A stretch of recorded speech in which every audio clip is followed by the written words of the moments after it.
નમસ્કાર વિદ્યાર્થી મિત્રો, એકેદુસી મહિલા કોલેજ ડિપાર્ટમેન્ટ ઓફ ઇકોનોમિક્સ અર્થશાસ્ત્ર વિભાગ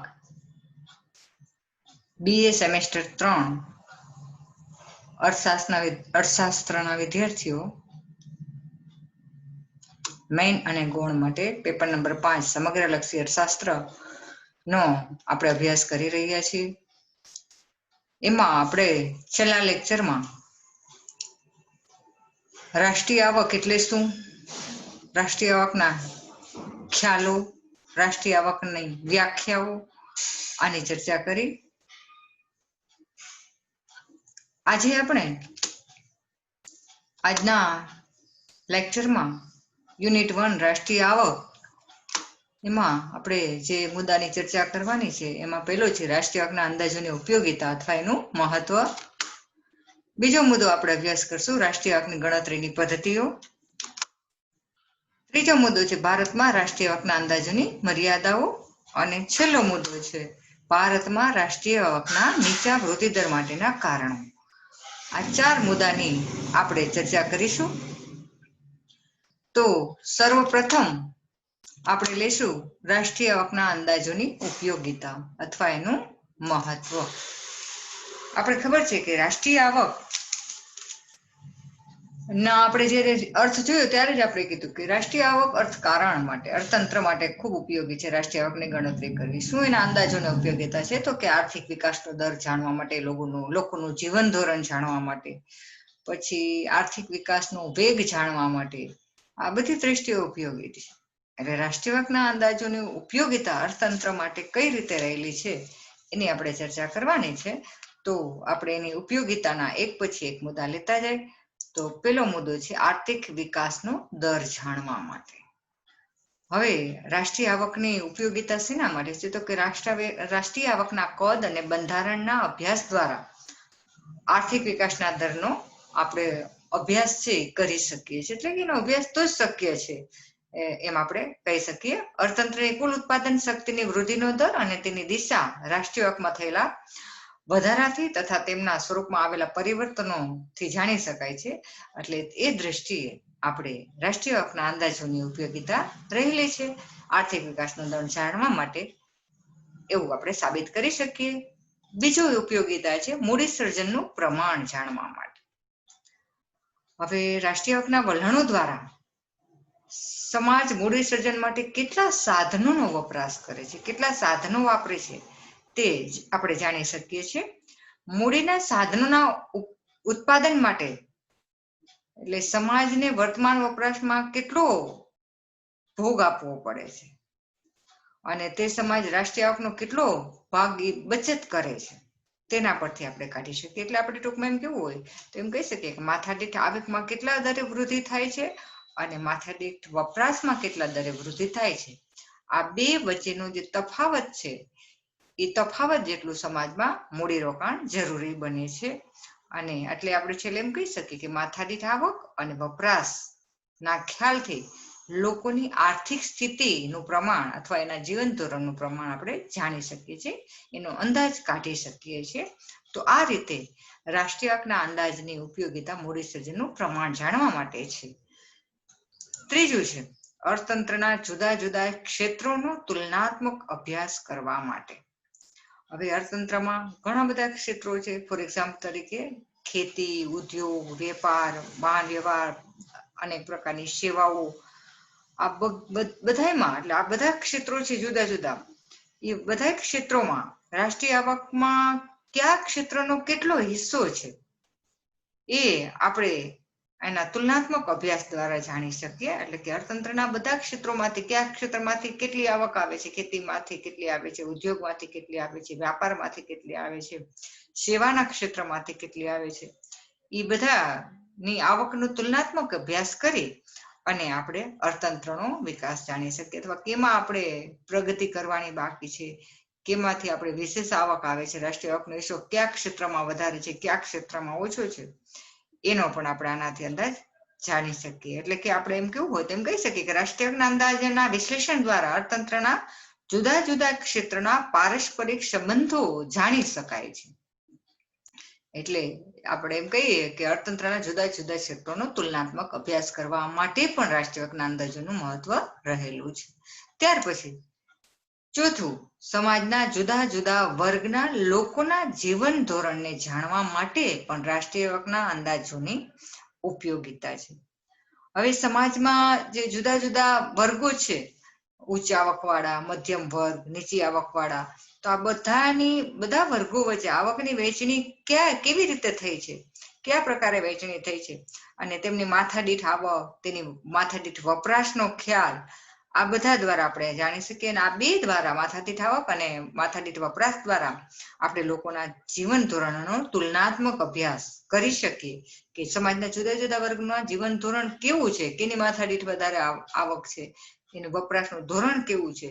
એટલે દરેક વર્ગનો આ રીતે આપણે તુલનાત્મક અભ્યાસ કરી શકીએ. અને આ તફાવત દ્વારા આપણે આર્થિક નીતિનું જે ઘડતર કરવું હોય તો એ ઘડતરમાં આ મદદરૂપ બને છે રાષ્ટ્રીય આવકના અંદાજોની ઉપયોગિતા.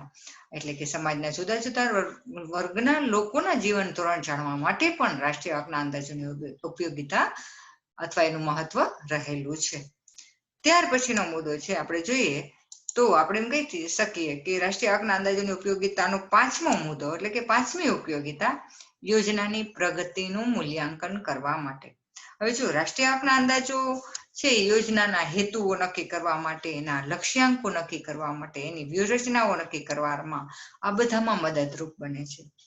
અને રાષ્ટ્રીય આવકમાં કેવી રીતે વધઘટ થાય છે, વધઘટ જે થાય છે, અથવા આપણે એમ કહીએ જે રાષ્ટ્રીય આવકમાં જે વધારો ને ઘટાડો થાય છે, એના દ્વારા આપણે યોજનાની સિદ્ધિ કે મર્યાદા એટલું આપણે મૂલ્યાંકન કરી શકીએ છીએ કે યોજના કેટલી સફળ થઈ અથવા આ યોજનાની મર્યાદા કેટલી છે, એ આપણે જાણી શકીએ છીએ. એના આધારે આપણે ભવિષ્યમાં કેવી યોજનામાં કેના ઉપર ધ્યાન રાખવું, એટલે કે ભાવિ યોજનાના ઘડતરમાં આપણે મદદરૂપ થઈ શકીએ એમ કહી શકીએ. એટલે એ દ્રષ્ટિએ પણ આની ઉપયોગિતા રહેલી છે.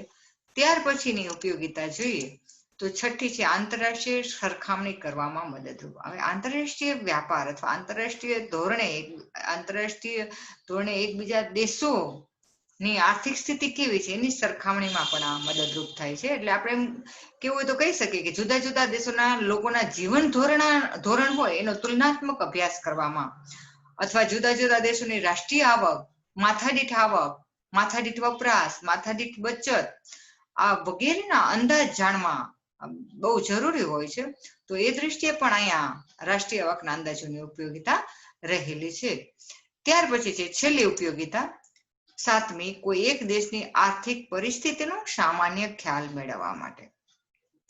હવે રાષ્ટ્રીય આવકનું પ્રમાણ કોઈ એક દેશની આર્થિક પરિસ્થિતિને માપવા માટે એક આપણે જોઈએ તો પારાસીસી રૂપ છે અથવા પારાસીસી છે, માપવાની પારાસીસી છે. રાષ્ટ્રીય આવકના પ્રમાણના અભ્યાસના આધારે આપણે એવું કેવું હોય તો કહી શકીએ કે જો કોઈ એક દેશની રાષ્ટ્રીય આવકનું પ્રમાણ ખૂબ ઓછું હોય તો તે દેશની આર્થિક પરિસ્થિતિ નબળી છે. અને આનાથી ઉલટું કે જો કોઈ દેશની આર્થિક દ્રષ્ટિએ જોઈએ તો રાષ્ટ્રીય આવકનું પ્રમાણ ખૂબ ઊંચું હોય તો એ દેશની આર્થિક પરિસ્થિતિ ખૂબ સારી છે અથવા એ સદ્ધર છે. એટલે કે જે દેશની આર્થિક પરિસ્થિતિ સારી, એટલે કે જે દેશની રાષ્ટ્રીય આવક વધારે, એ દેશ વધારે સમૃદ્ધ છે. અને જે દેશની રાષ્ટ્રીય આવક ઓછી, એ દેશ પછાત છે. એવું આપણે રાષ્ટ્રીય આવકના અંદાજો દ્વારા જાણી શકીએ. એટલે આ દ્રષ્ટિએ પણ એની એક ઉપયોગિતા રહેલી છે. એટલે આપણે આ રાષ્ટ્રીય આવકના અંદાજોની ઉપયોગિતાના 7 મુદ્દા જોયા. આ 7 મુદ્દા આપણે જોયા, પાછા રિપીટ તમે કરજો, 5 7 એ 7 મુદ્દા આપણે પાકા કરી લેવાની છે. એક્ઝામમાં ટૂંક નોંધમાં પ્રશ્ન પૂછાય છે, એટલે 5 ઉપયોગિતા આપણે લઈ લેવાની. હવે ત્યાર પછી મહત્વનો બીજો મુદ્દો છે, આપણે જોઈએ કે રાષ્ટ્રીય આવકની ગણતરીની પદ્ધતિઓ. હવે રાષ્ટ્રીય આવકના અંદાજોની આટલી ઉપયોગિતા છે, તો એની ગણતરી કરીએ તો જ એના અંદાજો આપણે કાઢી શકીએ. એટલે રાષ્ટ્રીય આવકની ગણતરીની પદ્ધતિ 3 પદ્ધતિ છે. રાષ્ટ્રીય આવકની ગણતરીની એક પછી આપણે લેતા જશું. હવે આ રાષ્ટ્રીય આવકની ગણતરીની જે 3 પદ્ધતિ છે, એ 3 આપણે વ્યાખ્યાઓ જોઈએ ને, માર્શલની ઉત્પાદનની વ્યાખ્યા, પછી ફિશરની વપરાશની વ્યાખ્યા, અને પેગુની આપણે જે જોઈ વિનિમયની, આ 3 વ્યાખ્યા છે, એના આધારે આપણે આ રાષ્ટ્રીય આવકની ગણતરીની ત્રણ પદ્ધતિ, ત્રણ વ્યાખ્યાના આધારે જ આ ગણતરી કરવામાં આવે છે. એટલે ત્રણ વ્યાખ્યાના સંદર્ભને ધ્યાનમાં રાખીને જ રાષ્ટ્રીય આવકની ગણતરી કરવામાં આવે છે. તો આપણે આ ત્રણેય પદ્ધતિ જોશું. પહેલી છે આવક પદ્ધતિ દ્વારા રાષ્ટ્રીય આવકની ગણતરી. હવે આ આવક પદ્ધતિ દ્વારા રાષ્ટ્રીય આવકની ગણતરીમાં શું થાય કે સમાજના જુદા જુદા વર્ગોની આવકને ધ્યાનમાં લેવામાં આવે છે અને આ આવકનો સરવાળો કરી અને પછી કુલ રાષ્ટ્રીય આવક મેળવવામાં આવે છે. એટલે કે જુદા જુદા વર્ગોની જે આવક છે એ આવકને ધ્યાનમાં લઈ પછી એને સરવાળો કરવાનો અને એ સરવાળો એટલે રાષ્ટ્રીય આવક. અને આ એવી આવક છે કે જે આવકવેરોમાં આપનાર અને ન આપનાર એવા બધા જ લોકોને, એટલે કે જેને ભાડું, પછી જેને વ્યાજ, વેતન અને નફા સ્વરૂપે આવકો મળે છે, એટલે ઉત્પાદનના ચારેય સાધનોને જે વળતર મળે છે, ભાડું, વેતન, વ્યાજ અને નફો, આ જે આવક મેળવે છે તે બધી જ આવકોનો સરવાળો કરવામાં આવે છે અને આ સરવાળા દ્વારા જે આ રકમ પ્રાપ્ત થાય છે એને આપણે રાષ્ટ્રીય આવક કહી શકીએ. એટલે કે ઉત્પાદનના ચારેય સાધનોને જે વળતર આપવામાં આવે છે એ વળતરને સરવાળાને કુલ રાષ્ટ્રીય આવક કહેવામાં આવે છે. આમ ટૂંકમાં જોઈએ તો આપણે એમ કહી શકીએ કે ઉત્પાદનના સાધનોના માલિકો અને પેઢીઓ દ્વારા જે ચોખ્ખી આવક મેળવવામાં આવતી હોય તેનો સરવાળો એટલે રાષ્ટ્રીય આવક. હવે બીજી પદ્ધતિ છે ખર્ચ પદ્ધતિ દ્વારા રાષ્ટ્રીય આવકની ગણતરી અને ત્રીજી પદ્ધતિ છે ઉત્પાદન પદ્ધતિ દ્વારા રાષ્ટ્રીય આવકની ગણતરી. એમાં આપણે જોઈ લીધી છે કે આ ત્રણેય પદ્ધતિમાં જે પહેલી છે આવક પદ્ધતિ દ્વારા રાષ્ટ્રીય આવકની ગણતરી, એ આપણે મર્યાદા અને અર્થ બે જોવાનો છે. એમાં આપણે આ લઈ લીધું કે આવક પદ્ધતિ દ્વારા રાષ્ટ્રીય આવકની ગણતરી કરવી હોય તો આપણે કઈ રીતે કરી શકીએ. તો આવક રાષ્ટ્રીય આવકની ગણતરીમાં સમાજના જુદા જુદા વર્ગોની આવકને ધ્યાનમાં લઈને તેનો સરવાળો કરી જે કુલ રાષ્ટ્રીય આવક મેળવવામાં આવે છે તે એને કહેવામાં છે રાષ્ટ્રીય આવક. મેં તમને પહેલા સમજાવી જ દીધું કે સમાજની જે ઉત્પાદનના ચારેય સાધનોને જે ભાડું, વ્યાજ, વેતન અને નફા સ્વરૂપે જે આવક મળે છે, પછી કર ભરતી હોય, ઇન્કમટેક્સ ભરતી હોય, આવકવેરો ભરતો હોય કે ના ભરતો હોય, બધી આવકોનો સરવાળો એટલે રાષ્ટ્રીય આવક. હવે આપણે જોઈશું કે આ પદ્ધતિની ગણતરીની પણ કઈ મર્યાદા છે. એટલે કે આવક પદ્ધતિ દ્વારા રાષ્ટ્રીય આવકની ગણતરીની મુશ્કેલીઓ અથવા એની મર્યાદાઓ કઈ છે એ આપણે લઈએ. પછી બીજી ખર્ચ પદ્ધતિ અને ઉત્પાદન પદ્ધતિ એ આપણે સમજશું. એટલે એક આપણે પદ્ધતિ સમજતા જાય અને એની મર્યાદા એ લેતા જઈએ. એટલે પેલી મર્યાદા છે કે કેટલીક વાર જ્યારે આવક સંયુક્ત હોય અને તે પછી તેના ભાગ પડતા હોય તો આવકની બેવડી ગણતરી થવાની સંભાવના છે. એટલે કે આવકની બેવડી ગણતરી થવાની સંભાવના રહેલી છે. એટલે આ એક મુશ્કેલી છે. જો આ બેવડી ગણતરી કેવી રીતે થાય મેં પેલા આગળના લેક્ચરમાં સમજાવી દીધું છે, એટલે ડિટેલમાં આપણે નહીં જઈ પાછું. એટલે ક્યારેક ઘણી વખત એવું થાય કે આ આવક સંયુક્ત હોય અને તે પછી તેના ભાગ પડતા હોય. પેલા સંયુક્ત આવક માંગાઈ હોય પછી એના ભાગ પાડી નાખતા હોય તો આવી ગણતરી છે એ બેવડાવવાની સંભાવના રહે છે. એટલે આ પદ્ધતિની આવક, રાષ્ટ્રીય આવકની જે આ પદ્ધતિ છે આવક પદ્ધતિ, એની આ એક મોટી મર્યાદા છે. બીજી મર્યાદા છે કે જો દેશમાં દાણચોરી ખૂબ જ થતી હોય તો લોકોની સાચી આવક જાણી શકાતી નથી. હવે દાણચોરી એટલે બ્લેક મની, એટલે કાળા નાણાંને આપણે આમાં લેતા નથી, એટલે એનો અભ્યાસ કરવો મુશ્કેલ છે કેમ કે એની આંકડાકીય માહિતી મળે ને. તો આ પણ એની એક મોટી મર્યાદા છે. ત્યાર પછી આપણે જોઈએ ત્રીજી મર્યાદા છે કે ખેતી જેવા વિશાળ ક્ષેત્રમાંથી મોટા ભાગની આવક પ્રાપ્ત થતી હોય અને તે અંગે આંકડાકીય માહિતી પ્રાપ્ય ન હોય તો ત્યાં આ પદ્ધતિ કામયાબ નીવડે છે અથવા કામયાબ નીવડતી નથી. હવે જો ખેતીમાં જેવા વિશાળ ક્ષેત્રમાં, આપણા દેશમાં ખેતી ક્ષેત્ર જ એટલો મોટો વિશાળ છે કે મોટા ભાગની રાષ્ટ્રીય આવકનો આધાર ખેતી ઉપર જ રહેલો છે. હવે એની જ સાચી આંકડાકીય માહિતી ન મળે તો પછી રાષ્ટ્રીય આવકની ગણતરી સાચી થઈ ન શકે.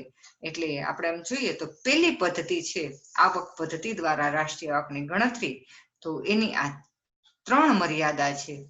હવે આ ત્રણ મર્યાદા પછી આપણે બીજી આવક પદ્ધતિ જોશું. રાષ્ટ્રીય આવકને માપવાની બીજી જે પદ્ધતિ છે ખર્ચ પદ્ધતિ દ્વારા રાષ્ટ્રીય આવકની ગણતરી. હવે આ પદ્ધતિમાં આપણે જોવું હોય તો ખર્ચ પદ્ધતિ દ્વારા રાષ્ટ્રીય આવકની ગણતરીમાં સમાજના જુદા જુદા વર્ગના લોકોની વપરાશને ધ્યાનમાં લેવામાં આવે છે. હવે જે લોકો છે જુદા જુદા વર્ગના લોકોની વપરાશને ધ્યાનમાં, એટલે શું તો કે સમાજના બધા જ લોકો શું વાપરે છે તો કે અનાજ, કપડા એટલે કે વસ્ત્ર, રહેઠાણ, કેળવણી, દવા, દારૂ, પછી મૂડીરોકાણ જેવી વસ્તુઓ અને સેવાઓ પાછળ જે ખર્ચ કરે છે તેનો સરવાળો કરી અને રાષ્ટ્રીય આવક મેળવવામાં આવે છે. એટલે કે સમાજના જુદા જુદા વર્ગના લોકો જે જુદી જુદી વસ્તુઓ પાછળ અને સેવાઓ પાછળ જે વપરાશ કરે છે, વપરાશી ખર્ચ કરે છે, એટલે કે એ બધી જુદી જુદી વસ્તુઓ પાછળ જે ખર્ચ કરે છે એનો સરવાળો કરી અને કુલ રાષ્ટ્રીય આવક મેળવવામાં આવે છે. એટલે સમાજમાં વ્યક્તિઓ, પેઢીઓ અને રાજ્ય જે ખર્ચ કરે છે તે બધા ખર્ચામાં આવી જાય. તો એ બધા ખર્ચનો જે કરે છે તો એ ખર્ચને ધ્યાનમાં રાખીને એ ખર્ચનો સરવાળો કરી અને આ આવક મેળવવામાં આવે છે.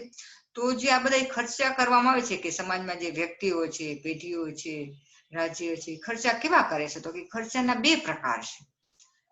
પેલો છે ખર્ચના બે વિભાગ છે. આ પેલો છે વપરાશ ખર્ચ, એટલે કે જે વપરાશી વસ્તુઓ પાછળ ખર્ચતા હોય, એટલે કે સીધું પ્રત્યક્ષ ખર્ચો વપરાશ થતી હોય, એટલે કે એના જીવન ધોરણ સાથે સીધો જ સંબંધ ધરાવતી હોય એવી જરૂરિયાત કે જે ડાયરેક્ટ ઉપયોગમાં લઈ શકતી, તૈયાર માલ આપણે કહીએ છીએ ને, તૈયાર વસ્તુઓ, એનો સમાવેશ આમાં કરી શકીએ. એટલે વપરાશી ખર્ચમાં આનો સમાવેશ થાય છે. અને બીજું છે મૂડીરોકાણ ખર્ચ. હવે મૂડીરોકાણ ખર્ચ છે એ સીધું ડાયરેક્ટ આપણે વપરાશ પાછળ નથી થતું, એને વપરાશી વસ્તુ પાછળનું ખર્ચ નથી, પણ વપરાશી પાછળ ખર્ચ કે ને કઈ આપણે અનાજ, દવા, સિગારેટ, સેવાઓ આ બધી લઈએ. જ્યારે મૂડીરોકાણ ખર્ચમાં આપણે શું લઈ શકીએ? તો કે કાપડ વણવાના યંત્ર, ખેતર ખેડવાનું ટ્રેક્ટર, ખેતર ખેડવાના હળ, વસ્તુ ઉત્પન્ન કરવાની મશીનરી બધી છે, એ બધાને મૂડીરોકાણ ખર્ચ કહી શકીએ. એટલે આ બે પ્રકારના ખર્ચા છે એનો સરવાળો કરવાથી આપણે રાષ્ટ્રીય આવક મેળવી શકીએ. એટલે કે સમાજમાં બે ખર્ચ પાછળ વપરાશી ખર્ચ અને મૂડીરોકાણ ખર્ચ છે એ બેનો સરવાળો કરી દઈએ એટલે રાષ્ટ્રીય આવક મળે છે. ત્યાર પછી આપણે જોઈએ તો રાષ્ટ્રીય ખર્ચ પદ્ધતિ દ્વારા જે રાષ્ટ્રીય આવકની ગણતરી કરીએ છીએ તો એની મુશ્કેલીઓ કઈ છે, એમાં શું મુશ્કેલી રહેલી છે, તેની મર્યાદાઓ શું છે એ આપણે જોવાનું છે. તો પેલી મર્યાદા છે જ્યાં સાટા પદ્ધતિ દ્વારા વિનિમય થતો હોય ત્યાં આ પદ્ધતિ કામ આપી શકતી નથી.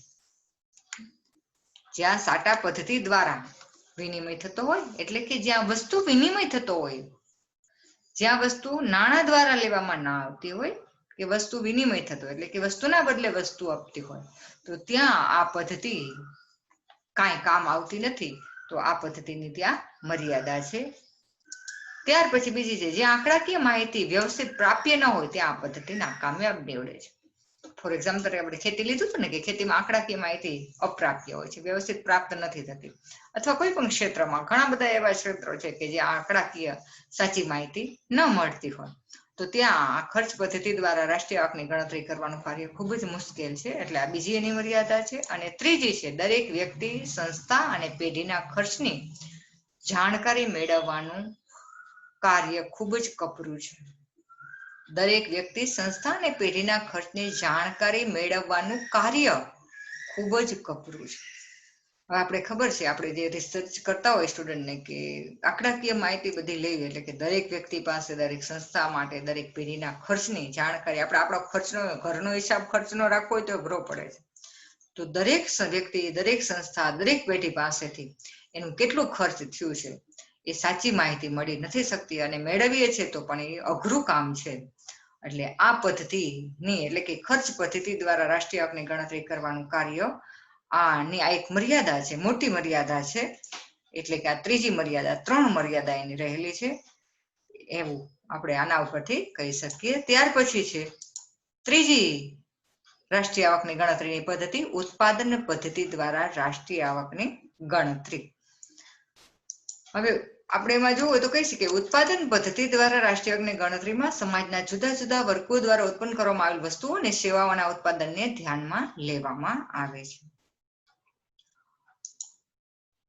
બીજું તો કે જુદા જુદા આર્થિક ક્ષેત્રો દ્વારા ઉત્પન્ન કરવામાં આવેલ વસ્તુઓ અને સેવાઓનું નાણાકીય મૂલ્ય કાઢીને પછી તેનો સરવાળો કરવામાં આવે છે.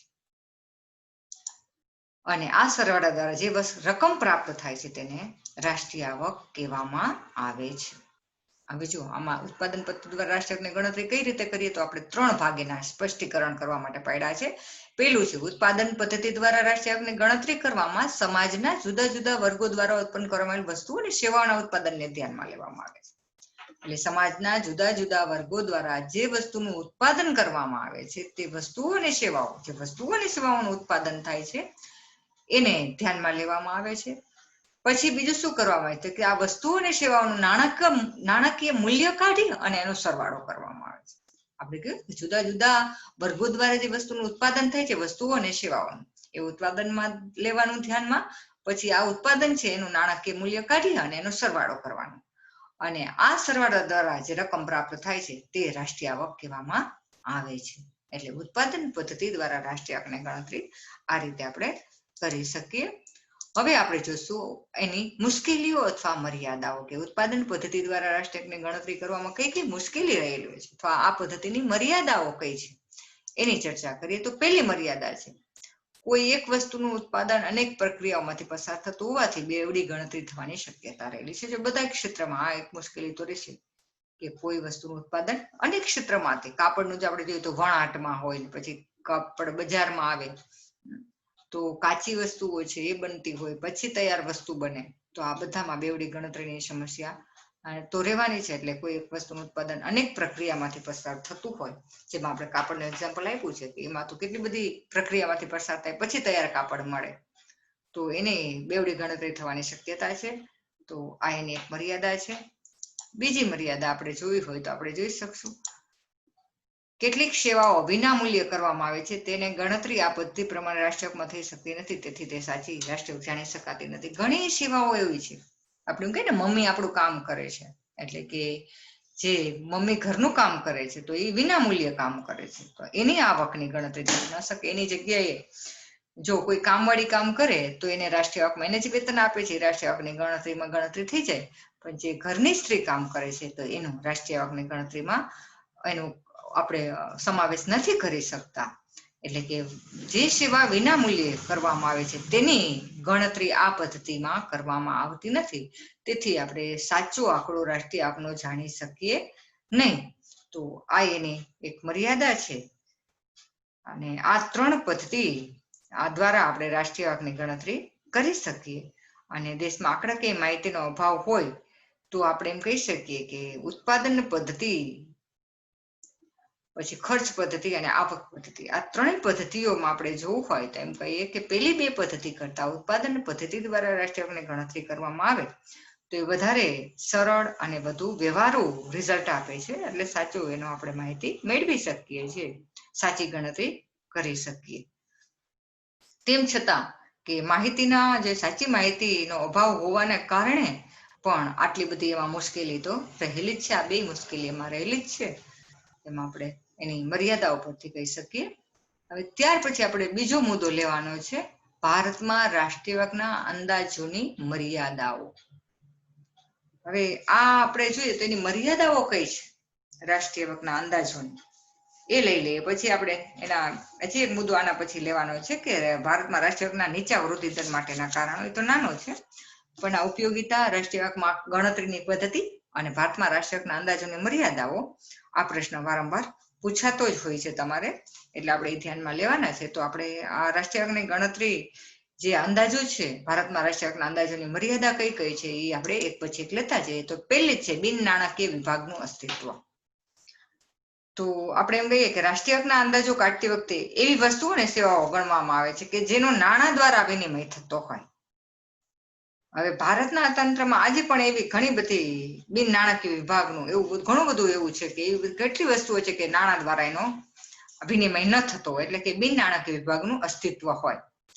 હવે આ વિભાગમાં જે ચીજ વસ્તુઓના સોદાઓ નાણાંની મદદથી ન થાય, એટલે કે વસ્તુ વિનિમય દ્વારા જ થતો હોય, નાણાં દ્વારા વિનિમય ન થતો હોય, તો આ બધું જે વિનિમયનું માધ્યમ જ્યાં નાણાં ઉપયોગ ન કરતા હોય, જે નાણાંનો વિનિમયના માધ્યમ તરીકે ઉપયોગ ન કરતા હોય, તો ત્યાં આ બિન નાણાકીય વિભાગનું અસ્તિત્વ હોય તો ત્યાં રાષ્ટ્રીય આવકના અંદાજો સાચા મળે નહીં. તો રાષ્ટ્રીય આવકના અંદાજોની આ એક મર્યાદા છે કે આપણા દેશમાં બિન નાણાકીય વિભાગનું આજે પણ અસ્તિત્વ જોવા મળે છે. બીજી મર્યાદા સ્વ વપરાશ માટે ઉત્પાદન. હવે પોતાના વપરાશ માટે જે વસ્તુનું ઉત્પાદન થાય છે એને આપણે ગણતરી રાષ્ટ્રીય આવકમાં કરતા નથી. ફોર એક્ઝામ્પલ તરીકે ખેતીમાં અનાજ છે, શાકભાજી છે, કઠોળ છે, આ બધું આપણે શું કરીએ કે ઉત્પાદન વેચવા જાય એની પહેલા આપણે જે સ્વ વપરાશ માટે હોય તો અલગ કાઢી લઈએ, બિયારણ માટેની સ્વ વપરાશ માટે. તો એની ગણતરી આપણે રાષ્ટ્રીય આવકમાં કરતા નથી. એ કાઢી લીધું એટલે એટલું ઉત્પન્ન જ નથી થયું. તો એને વપરાશમાં કે ઉત્પાદનમાં ક્યાંય ધ્યાનમાં નથી. એટલે સ્વ વપરાશ માટે જે વસ્તુનું ઉત્પાદન કર્યું છે એનું રાષ્ટ્રીય આવક ગણતરી ન કરીએ. એવી જ રીતે આપણે ગાય કે ભેંસ હોય દૂધ માટે કે જે બહાર વેચીએ છીએ એનો જ એમાં ગણતરી કરીએ. પણ સ્વ વપરાશ માટે જે આપણે દૂધ ઘરમાં રાખીએ છીએ તો એને આંબાળામાં આંકડાકીય માહિતી આપતા નથી. એટલે એનો પણ એમાં ગણતરીમાં અભાવ જોવા મળે છે. એટલે કે સ્વ વપરાશ માટે જે ઉત્પાદન કરેલું હોય એ ઉત્પાદનનો આમાં રાષ્ટ્રીય આવકના અંદાજોમાં આપણે એનો સમાવેશ નથી કરતા. રાષ્ટ્રીય આવકની ગણતરીમાં એનો સમાવેશ નથી કરતા. એટલા માટે રાષ્ટ્રીય આવકના અંદાજોની આ બીજી મર્યાદા છે. ત્યાર પછી છે ત્રીજી મર્યાદા, નાના આપણે છે ને નાના ઉત્પાદકો છે. નાના ઉત્પાદકો અને ઘરગથ્થુ એકમોની આંકડાકીય માહિતી અપ્રાપ્ય. નાના નહીં પણ અહીંયા નાના ઉત્પાદકો અને ઘરગથ્થુ એકમોની નાણાકીય માહિતી અપ્રાપ્ય. હવે આપણે ખબર છે કે જે નાના ઉત્પાદકો છે, સીમાંત ઉત્પાદકો, નાના ઉત્પાદકો અને ઘરગથ્થુ એકમો એટલે કે આપણે ગૃહ ઉદ્યોગો કઈ, આ બધાની આંકડાકીય માહિતીનો અભાવ જોવા મળે છે. એ લોકોની માહિતી સાચી આપણે ના મળે. એ લોકો હિસાબ ને એવું બધું ન રાખતા હોય. એટલે એની ગણતરી આપણે રાષ્ટ્રીય આવકમાં કરવી હોય તો સાચી રીતે આપણે આંકડાકીય માહિતી પ્રાપ્ય ન હોય તો એનો સમાવેશ ન કરી શકીએ તો રાષ્ટ્રીય આવકના અંદાજો છે એ ખોટા જ મળે. એટલે આ એની એક આપણે એમ કહીએ કે આવક જાવકના હિસાબ, પછી વસ્તુની ગુણવત્તા, આવી બધી ચોક્કસ માહિતી આપણે ના મળી શકે. એટલે કે પછી એ લોકો શું છે ઓછા ભણેલા હોય અથવા નિરક્ષર હોય, એના કારણે આ બધી આંકડાકીય માહિતી અપ્રાપ્ય હોય છે. તો એનો સમાવેશ આપણે રાષ્ટ્રીય આવકમાં ન કરી શકીએ. એટલા માટે રાષ્ટ્રીય આવકના અંદાજોની આ એક મર્યાદા છે. અને ત્યાર પછી ચોથી મર્યાદા વ્યવસાય લક્ષી વર્ગીકરણની મુશ્કેલી. હવે વ્યવસાય લક્ષી વર્ગીકરણ આપણે જોઈએ તો સામાન્ય રીતે આવકના આંકડા ઉત્પાદનના સ્થળેથી લેવામાં આવતા હોય છે મોટા ભાગે. તેથી દરેક વ્યક્તિનું વ્યવસાયલક્ષી વર્ગીકરણ અનિવાર્ય છે. પરંતુ ભારતમાં આવું છે ને વર્ગીકરણ કરવું ખૂબ જ મુશ્કેલ હોય છે. શું કામ? તો કે કારણ કે દરેક વ્યક્તિ અનેક ક્ષેત્રમાંથી ઓછા વત્તા પ્રમાણમાં આવક મેળવતી હોય છે. એનું એક એક્ઝામ્પલ લઈએ. દાખલા તરીકે નાનો ખેડૂત છે એ થોડોક ટાઈમ છે ખેતીમાં કામ કરે, પછી ખેતીની સિઝન પૂરી થઈ જાય એટલે થોડોક કામ કારખાનામાં એટલે કે ઉદ્યોગમાં કામ કરવા જાય, અને થોડોક ટાઈમ છૂટક મજૂરી પણ કરતો હોય. તો આવા સંજોગોમાં આપણે જોઈએ તો આવકની ફાળવણી કયા ધંધામાં કરવી? તો એવું વ્યવસાય લક્ષી વર્ગીકરણ કરવું કે આ વ્યક્તિની આવક કેમાં નાખવી? ખેતીમાં નાખવી, ઉદ્યોગમાં નાખવી, છૂટક મજૂરીમાં નાખવી. તો આ વર્ગીકરણ કરવાનું કાર્ય અહીંયા ખૂબ મુશ્કેલ થાય છે. એટલે કે કાયમી રોજગારી જ્યાં મળતી ન હોય, સેશનલ જ્યાં બેકારી પ્રવૃત્તિ હોય ત્યાં આ પ્રોબ્લેમ રહે છે. એટલે કે આ સમસ્યા રહે છે. એટલે વ્યવસાય લક્ષી વર્ગીકરણની મુશ્કેલી ને કારણે પણ રાષ્ટ્રીય આવકના અંદાજો સાચા મળતા નથી, અથવા એની એક મુશ્કેલી છે અથવા એની મર્યાદા છે. અને છેલ્લી મર્યાદા છે આધારભૂત આંકડાકીય માહિતીનો અભાવ. હવે રાષ્ટ્રીય આવકની ગણતરીમાં સાચી માહિતી પ્રાપ્ય ન હોય તો સાચા આંકડા મળે નહીં. એટલે ગ્રામ્ય વિસ્તારોમાં આ સાચા આંકડા કે નિરીક્ષણ લોકોને કારણે સાચા આંકડા મળતા નથી, અને પરિણામે એને આપણે રાષ્ટ્રીય આવકને સાચી ગણતરી ન કરી શકીએ. એટલે આ એની એક મર્યાદા છે.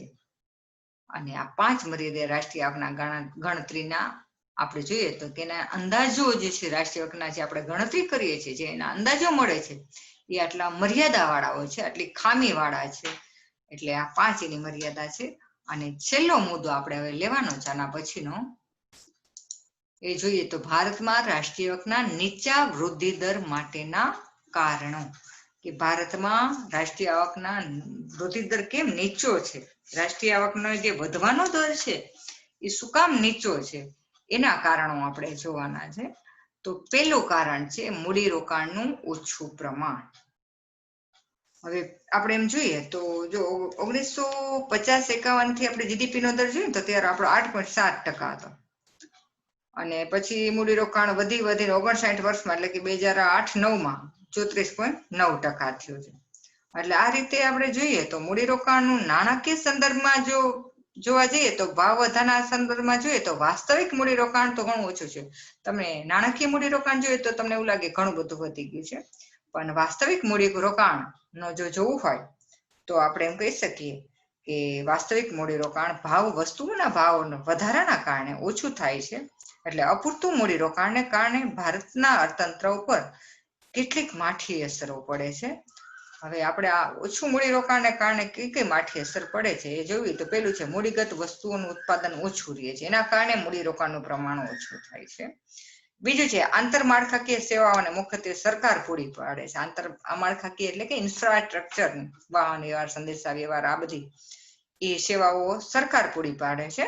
પરંતુ અપૂરતા મૂડીરોકાણને લીધે આ સેવાઓ પૂરતા પ્રમાણમાં મળી શકતી નથી.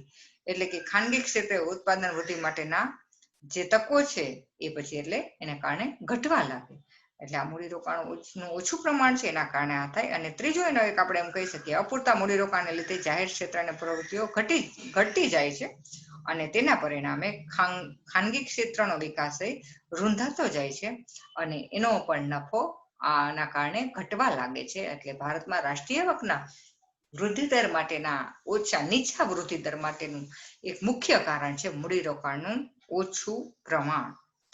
હવે બીજો મુદ્દો છે એનો રાષ્ટ્રીય આવકના નીચા વૃદ્ધિ દર માટેના કારણો તો કે મૂડી પેદાશ ગુણોત્તરમાં વધારો. હવે ભારતમાં મૂડીરોકાણ અથવા કે મૂડી પેદાશ ગુણોત્તરમાં વર્ષોને વર્ષે વધારો થતો રહ્યો છે. એનું કારણ શું છે તો કે આપણે એમ જોયું કે આપણે વર્ષો મૂડીરોકાણમાં તો વધારો કરતા જઈએ છીએ, પણ મૂડીરોકાણમાં જેટલો વધારો થાય છે એના કરતા ઉત્પાદન ઓછા દરે વધે છે. એટલા માટે રાષ્ટ્રીય આવકનો વૃદ્ધિ દર પણ નીચો રહે છે. એટલે કે જે મૂડીરોકાણમાં દર વર્ષે વધારો કરીએ છીએ એ વધારાથી એના વધારા જેટલું આપણે ઉત્પાદનમાં વધારો કરી નથી શકતા, એટલે રાષ્ટ્રીય આવકનો વૃદ્ધિ દર નીચો રહે છે. જોકે દેશમાં મૂડી સર્જનનો દર ઊંચો ગયો છે, મૂડી સર્જનનો દર આપણે જોઈએ તો ઊંચો ગયો છે, પણ મૂડી પેદાશ ગુણોત્તર એટલે વધતો જાય છે કે જેટલું આપણે મૂડીરોકાણનો વધારો થાય એટલું આપણે ઉત્પાદન વધારી શકતા નથી. એટલા માટે મૂડી પેદાશ ગુણોત્તરમાં જો ઘટાડો થાય એટલે કે જેટલું મૂડીરોકાણ વધે એટલું જ ઉત્પાદન વધારી શકીએ તો આમાં વાંધો ના આવે. એટલે આપણે કહી શકીએ મૂડી પેદાશ ગુણોત્તરમાં જે વધારો થાય છે એના કારણે આપણો રાષ્ટ્રીય આવકના વૃદ્ધિ દરનો દર નીચો રહે છે.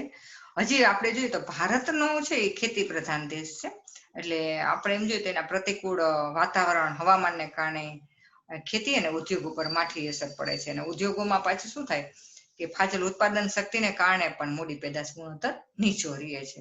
એટલે આ બીજું કારણ છે નીચા વૃદ્ધિ દર માટેના કારણોનું.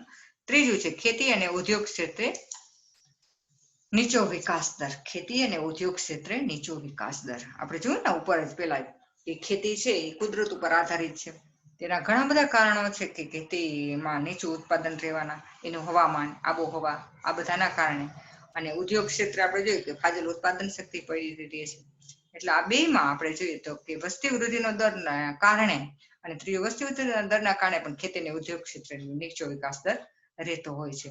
એટલે આના ઉપરથી આપણે એમ કહીએ કે વિકાસ દરમાં વખતો વખત વધારો ને ઘટાડો થતો જાય છે. જેમ કે દુષ્કાળમાં વર્ષમાં ખેતીને ઉત્પાદન ઘટે એટલે એના ક્ષેત્ર શું થાય, એની અસર ઉદ્યોગો ઉપર થાય. કેવી થાય? ખરાબ માઠી અસર થાય. અને એના કારણે ઉદ્યોગો ખેતી ક્ષેત્રમાંથી પોતાને જોઈતો જે કાચો માલ હોય તે ન મેળવી શકે અને પરિણામે દુષ્કાળના વર્ષમાં ઔદ્યોગિક વિકાસનો દર પણ ખેતીના કારણે, જેમ દુષ્કાળ પડે છે તો ખેતીને નુકસાન જાય, તેનો કાચો માલ પૂરો ન પડે તો એના કારણે ઉદ્યોગનો વિકાસ દર પણ નીચો રહે છે. ત્યાર પછીનું કારણ છે વસ્તીનો ઊંચા દરે વધારો. હવે આપણે રાષ્ટ્રીય આવકમાં વધારો કરવો હોય તો મૂડીરોકાણ દર તો ઊંચો હોય, પણ એના કરતા વસ્તીનો દર છે ઊંચા દરે વસ્તી વધારો થતો હોય તો આપણે રાષ્ટ્રીય આવકમાં વધારો ન કરી શકીએ. અને આપણા દેશમાં એવું છે કે આપણે દર વર્ષે આ જે આવક મળે છે એના કરતા વપરાશ ખર્ચ વધી જાય છે. એટલે કે રાષ્ટ્રીય આવકમાં જેટલો વધારો થાય છે એના કરતા વપરાશી ખર્ચ ઊંચા દરે વધે છે. પરિણામે આર્થિક વિકાસનો દર નીચો રહે છે. એટલે આ ચોથું કારણ છે આપણે કે રાષ્ટ્રીય આવકના નીચા વૃદ્ધિ દર માટેના 4 કારણો છે. આની પહેલા આપણે એક મુદ્દો લેવાનો છે, જે વલણો છે. આપણે એક મુદ્દો એ આપણે પરીક્ષામાં નથી પૂછાતો, પણ તમને એક મુદ્દો વચ્ચે આપણે રાખી દીધો છે, જે આપણે કહીએ તો ભારતની રાષ્ટ્રીય આવક પર એક દ્રષ્ટિપાત. એટલે કે ભારતમાં રાષ્ટ્રીય આવકની જે દ્રષ્ટિપાત, એક વલણ શું છે, એ વલણ તમને નથી પૂછાતો, કોમર્સમાં પૂછાય છે. એટલે કોમર્સમાં અભ્યાસ કરાવ્યો છે. તો એ જ પીપીટી હું તમને પછી આપી દઈશ, શેર કરી દઈશ.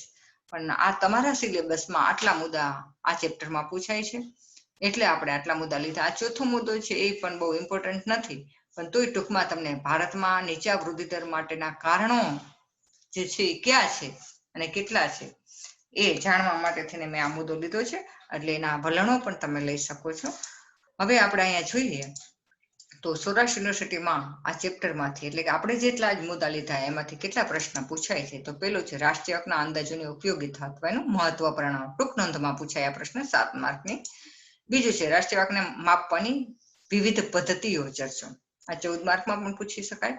અને ત્રીજો પ્રશ્ન છે ભારતમાં રાષ્ટ્રીય હકના અંદાજોની મર્યાદાઓની ચર્ચા કર, આ 7 માર્કની ટૂંક નોંધમાં પૂછી શકાય. એટલે આપણે જોઈએ તો આ 3 પ્રશ્નો છે સૌરાષ્ટ્ર યુનિવર્સિટીમાં, આ 3 માંથી 2 ટૂંક નોંધ અને બીજો છે 14 માર્કનો પ્રશ્ન પણ પૂછી શકાય. હવે અહીંયા આ આપણું પેલું ચેપ્ટર રાષ્ટ્રીય હક અંગેનું આ પૂરું થાય છે. આજે આપણે 4 મુદ્દાની ચર્ચા કરી, એમાં 3 પ્રશ્નો, અને આની પહેલાના લેક્ચરમાં આપણે 2 મુદ્દા જોયા હતા, રાષ્ટ્રીય હકની વ્યાખ્યાઓ, વિવિધ વ્યાખ્યાઓ અને રાષ્ટ્રીય હકના ખ્યાલો. આ 2 પ્રશ્નો પૂછાય છે એ મેં તમને ચર્ચા કરી દીધા, 2 પ્રશ્ન અને 3 પ્રશ્ન. એમાં પેલા લેક્ચરમાં આપણે જોયું તો રાષ્ટ્રીય હકનો અર્થ આપી રાષ્ટ્રીય હકના અંદાજોની ઉપયોગિતા વર્ણવો. તો રાષ્ટ્રીય હકનો અર્થ આપણે એમાં પેલા લેક્ચરમાં લીધો છે, એમાંથી આની સાથે રાષ્ટ્રીય હકનો અર્થ ગમે તેની સાથે પૂછી શકીએ. રાષ્ટ્રીય હકનો અર્થ આપી રાષ્ટ્રીય હકને માપવાની વિવિધ પદ્ધતિઓ ચર્ચો, એમ પૂછી શકીએ. રાષ્ટ્રીય હકનો અર્થ આપી ભારતમાં રાષ્ટ્રીય હકના અંદાજોની મર્યાદાઓની ચર્ચા કરો. એટલે આપણે ટોટલ આ પેલા ચેપ્ટરમાંથી 5 પ્રશ્ન આપણે કાઢ્યા છે. આ 5 પ્રશ્નોનો અભ્યાસ કરશો. જો આમાં કોઈ ડાઉટ હોય તો પાછો મારો સંપર્ક કરજો, તમે ગમે ત્યારે મને પૂછી શકો છો. તો અહીંયા આપણે આ પેલું ચેપ્ટર પૂરું કરીએ. હવે આવતા લેક્ચરમાં આપણે બીજું ચેપ્ટર છે તમારું, મને એમ છે અસરકારક માંગ, એગ્રીગેટ ડિમાન્ડ, એની આપણે ચર્ચા કરવાની છે. એટલે બીજું યુનિટ આપણે જોશું તો અસરકારક માંગ. 4 યુનિટ છે, એમાં આપણે અસરકારક માંગનો અભ્યાસ નેક્સ્ટ હવે જ્યારે મળશું ત્યારે કરીશું. એટલે 4 યુનિટમાંથી તમારા 25% કોર્સ અહીં પૂરો થઈ જાય છે. મેં 2 વિડીયોઝમાં આ બધો કોર્સ આપી દીધો છે, એટલે તમે વારંવાર જોઈ આ યુટ્યુબમાં હું મૂકીશ, એટલે તમે વારંવાર આનો અભ્યાસ કરી અને પાછા શીખી શકો છો. તો કોઈ ડાઉટ હોય તો મને ગમે ત્યારે તમે ટીમમાં પણ પ્રશ્ન પૂછી શકો છો, ગમે ત્યારે તમે મને કોન્ટેક્ટ કરજો. ખાલી ઇવેન્ટ હું જ્યારે નાખું ત્યારે તમે તમારા બીજા લેક્ચર હોય ત્યારે તમને ડાઉટ સોલ્વ આપણે કરીશું. ચાલો પાછા મળશું નેક્સ્ટ લેક્ચરમાં અસરકારક માંગ.